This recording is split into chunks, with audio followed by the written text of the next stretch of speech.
Ahmed. I'm a student ambassador with the Experiential Education Unit, and today I'm with Professor De Souza-Kenney.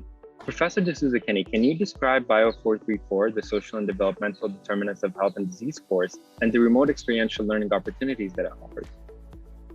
Thanks, Ahmed. The Bio 434 course is a type of capstone course. Students come up with a project after they've read the literature and examined the social and developmental determinants of health. They identify a call to action, and the project is ultimately to come up with a way to address that call to action. In the remote capacity, students get to hear from experts in Ontario, outside of province, as well as around the world, who are working in their organizations to begin to address the social determinants of health. In this way, students get a first-hand look at what people and organizations are doing in this particular area of public health. And how does the remote nature of the course enrich the student experience?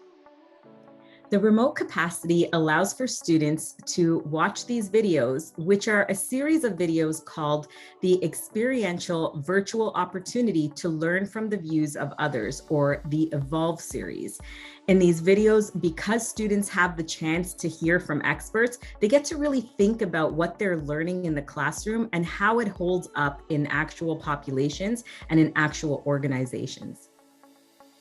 And what feedback have you received from students and, if applicable, partners?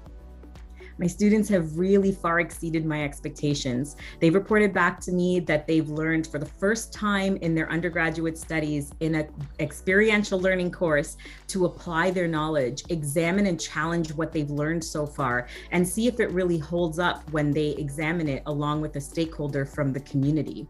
The students have gone on to, beyond the course, apply for funding and awards, which they've achieved.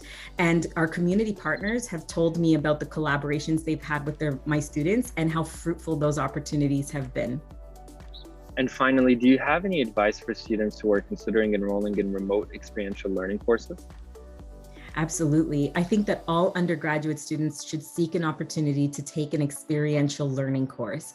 You will have the very unique chance to challenge the ideas you've come up with throughout your undergraduate studies, throughout your different courses, really analyze and synthesize information and see whether you really do love this work and where you might be able to make a difference if you go on to study this in postgraduate studies or work in these areas outside of undergraduate or formal research.